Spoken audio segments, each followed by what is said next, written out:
All right, hello wine drinking people. Time for more of what I've had to drink yesterday and a new winery for me from Paso Robles, one of the up-and-coming wine regions. I shouldn't say they're new because Paso Robles has been around for a long time. And Justin Winery helped make Paso Robles famous. And well, it's a great place to visit. They got that Hearst Castle place out on the coast there that and you could spend a whole week there just visiting that place. Man, this guy, Mr. Hearst, had castles like this all over the place. It's just one of his homes.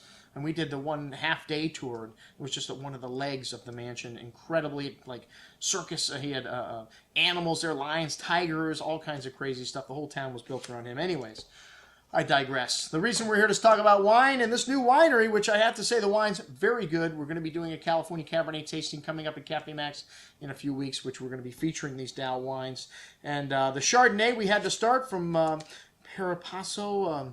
I don't know what the hell that means anyway. Some family made their money in software, so maybe wine marketing, not their thing. And the California Chardonnay, you know, it's good. But I mean, $12 a bottle. I wasn't expecting anything outstanding. A little Viognier in there, some green apple fruits, lemon citrus, a bit of a wet wool kind of musky note to the wine anyways. Light and refreshing, but simple and one-dimensional. That's what we expect at $12 anyways for Chardonnay. From California, Daou Chemin de Fleurs, rather. It's a blend of Grenache Blanc, Roussanne, and Viognier. This is all estate fruit. Some pretty floral notes here. The white peach and pear-like fruit, a touch of any spice here. Slightly oily texture to the tongue, that white peach fruit showing nicely. Some good freshness in this wine, good minerality, a touch of that any spice at the end. Excellent bottle of wine. Tough to sell these Rhone varietals at $40 a bottle, but a nice bottle of wine if you're into that Rhone white stuff. All right, the Cabernet Sauvignon, which is one of the reasons why, well, we get out of bed in the morning for Paso Robles wine. They make great Cabernets there. This one's got a little bit of Petit Verdot and Cabernet Franc in it. To me, the Paso Robles Cabs tend to be a little more forward, a little more drinkable in their youth, and maybe not quite as age-worthy as the stuff from Napa or Sonoma. This one's got a nice peppery spice to the sweet cherry and currant berry fruit.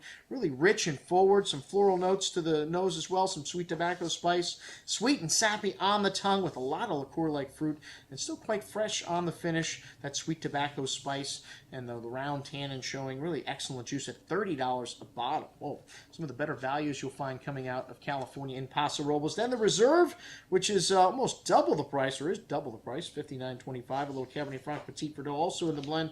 This wine's showing a little more concentration, maybe just not quite as sweet, but still had a lot of fruit and a little bit more complex, but I don't know if it was twice as good.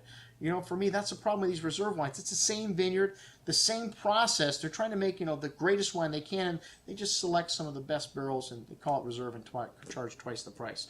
Anyways, the Pessimist, which is their entry-level California label. Scott McLeod used to be the winemaker for Rubicon, and he's got all these friends that he used to make those Diamond Series labels. And so he's got some good fruit sources. Some of the stuff he was using for those wines are now going into this wine. This wine's got a lovely fresh red currant and cherry fruit, highlights of fine herbs, milk chocolate, a little bit of an earthy note, and really smooth and easy drinking on the tongue. So a little bit light, but really nice balance in this wine for $11 and change.